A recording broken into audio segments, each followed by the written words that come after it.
Bago tayo magpatuloy, huwag kalimutang mag-subscribe sa aking channel.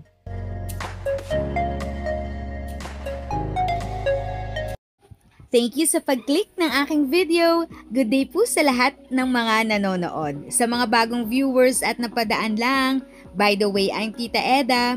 Welcome to my channel. Ang channel na maghahatid sa iyo ng dagdag kaalaman tungkol sa government services, bagong mga balita at informative videos na galing sa legit na resources. Mag-subscribe na para updated ka. 1,000 pesos na ang birthday cash, gift ng mga lolo at lola natin sa Caloocan simula 2026. Magandang balita para sa lahat ng ating minamahal na lolo at lola dito sa lungsod ng Caloocan. Simula taong 2026, itataas na sa 1,000 ang birthday cash gift na matatanggap ng lahat ng rehistradong senior citizens. Layunin nitong mas maipadama ang pagpapahalaga at suporta ng pamahalaan sa kanilang kontribusyon at papel sa ating komunidad. Direkta itong ipapadala sa kanilang GCash account upang mas madali, mas mabilis, at mas ligtas ang pagtanggap ng benepisyo.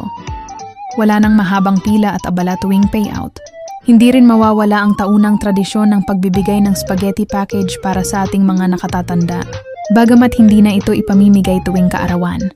Mas pinaganda ito dahil ipagkakaloob na ito tuwing Kapaskuhan, bilang bahagi ng Christmas handog ng lungsod.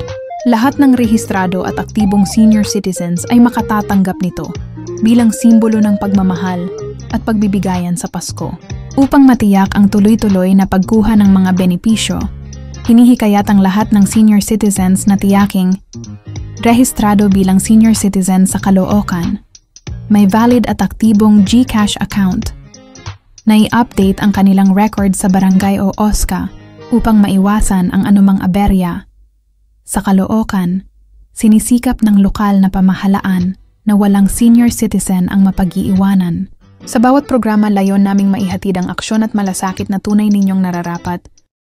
If sa tingin mo, natulungan ka ng video ko na ito, nakasave ka sa oras mo, you can click yung thanks button at any amount ay malaking help sa pag-grow ng channel ko. Yun lang po muna ang aking update. Sana ay nakatulong na dagdag kaalaman ang aking shinare today.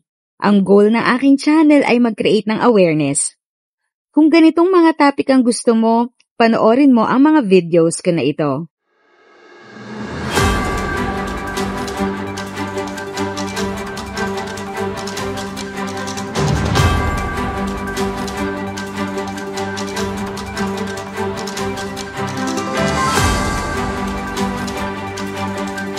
Thanks for watching! Kung may kapamilya, kaibigan o kakilala sa tingin mo ay magiging interesado sa video, please share or tag sila sa comment section. At syempre, if nagustuhan mo ang video, i-like mo na ito at subscribe ka na din. As always, feel free to write your questions, comments, and opinions respectfully. And continue to be a blessing and stay safe!